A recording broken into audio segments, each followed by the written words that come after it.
Oke, bismillahirrahmanirrahim. Selamat datang di channelku di Oman Aziz. Nah, di sini aku akan apa ya?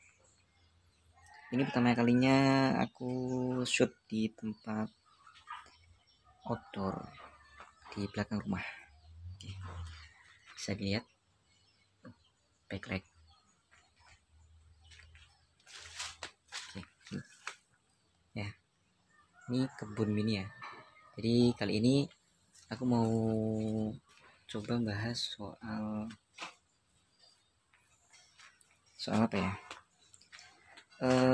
Ini sebuah pohon yang langka dan itu hanya ada di tanah Jawa. Di tanah Jawa dan lebih tepatnya di daerah Jawa Timur, Jawa Tengah. Jadi di tempat-tempat tersebut. Dan saat ini pohon itu sekarang dalam kondisi langka dan tidak banyak. Dan setelah aku cari-cari di internet tentang informasi pohon itu, dan ternyata memang pohon itu memiliki nilai jual yang tinggi. Nah, sebenarnya latar belakangnya aku mulai tertarik dengan membuat konten ini adalah aku pengen membudidayakan pohon ini. Soalnya emang menurutku nanti suatu saat pasti akan berguna ya. Suatu saat pasti akan berguna. Dan kemarin itu sebenarnya secara tidak sengaja ada orang yang dia itu datang ke rumah dan dia tanya-tanya soal pohon ya. Pohonnya namanya sonokling. Nah, awalnya aku nggak begitu memperhatikan atau nggak begitu apa ya istilahnya, cuek lah ya soal pohon itu. Tapi karena uh, ada orang yang datang, nah dia itu ceritanya memang cari-cari pohon sono keling yang sudah besar-besar dan ditawar harga. Kemarin itu kalau nggak salah di depan rumahku ada satu pohon sono keling yang cukup lumayan lah. Mungkin usianya sekitar 10 tahun udah ada lah kayaknya lah ya. Mungkin bisa lebih. Kemarin ditawar dengan harga jutaan sih. Satu pohon. 3-5 juta mungkin.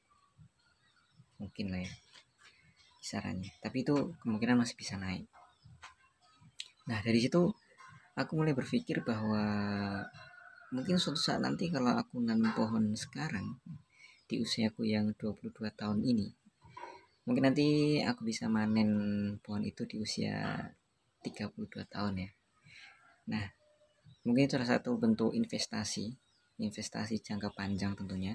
Karena saat ini aku sendiri juga belum bisa ya kalau harus investasi uang, investasi yang berupa harta kayak gitu. Jadi secara tidak langsung, wah kayaknya ini menarik dan aku coba gali lebih dalam, lebih lanjut. Aku cari artikel tentang pohon itu.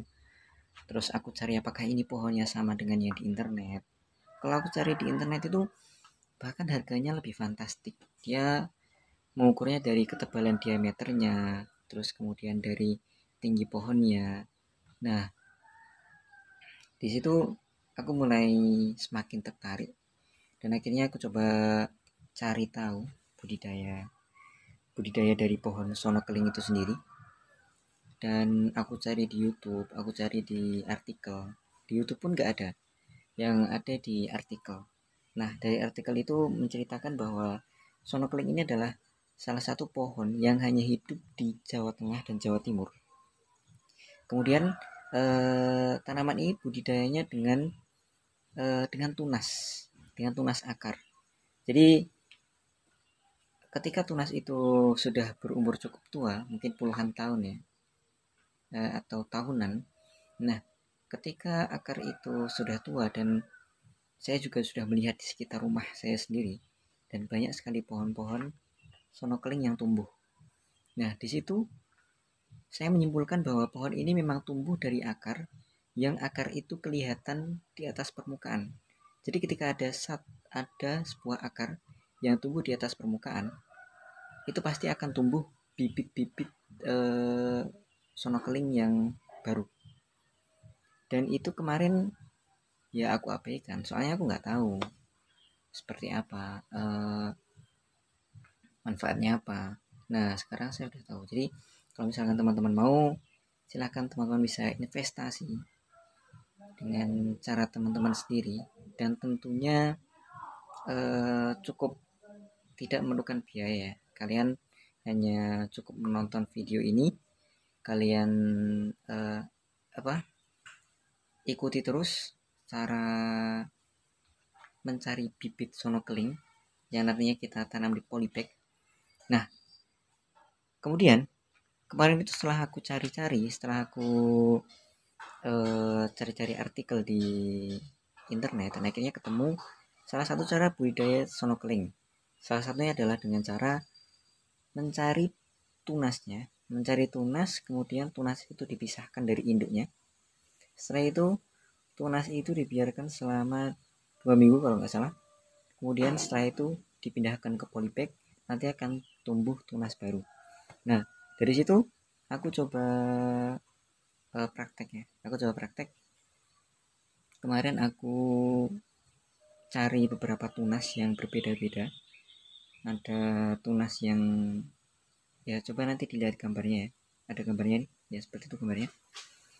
Nah, setelah kurang lebih 2 minggu yang lalu aku menanam di polybag, ada 5 tunas ya. Ada 5 tunas. Nah, itu berapa persen ya yang berhasil? 40% berhasil tumbuh. Dan itu nanti coba kalian bisa lihat di video ini. Nanti aku kasih tahu. Nah, setelah itu aku menyimpulkan bahwa sepertinya memang di artikel itu bisa dipertanggungjawabkan ya. Soalnya kemarin aku juga nyoba nyari di Google Scholar ataupun jurnal-jurnal yang terkait sonokeling, tapi nggak ada cara pembudidayaan, tapi adanya cuma potensi dari sonokeling itu sendiri. Potensi dari sonokeling itu memang luar biasa. Kemarin aku cari di paper, dan di situ menuliskan bahwa di daerah Jogja, Gunung Kidul, itu ada sebuah budidaya sonokeling yang cukup besar, karena diduga kayak apa aja, karena sepertinya itu potensial untuk masyarakat. Nah, dari situ aku mencoba ingin membuat video ini. Nah, mungkin video ini aku bagi menjadi 2 ya, karena cukup besar. Sekarang sudah 8 menit. Nah, ini aku jelasin dulu teorinya, aku jelasin dulu asal muasal kenapa aku tertarik dengan bibit sonokeling. Nah, setelah ini kalian bisa simak video aku yang berikutnya. Silahkan kalian tunggu, dan di situ kalian akan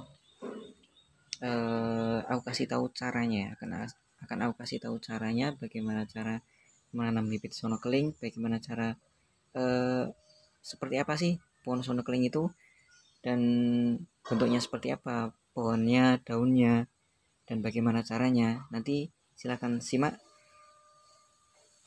di video aku selanjutnya. Oke, terima kasih.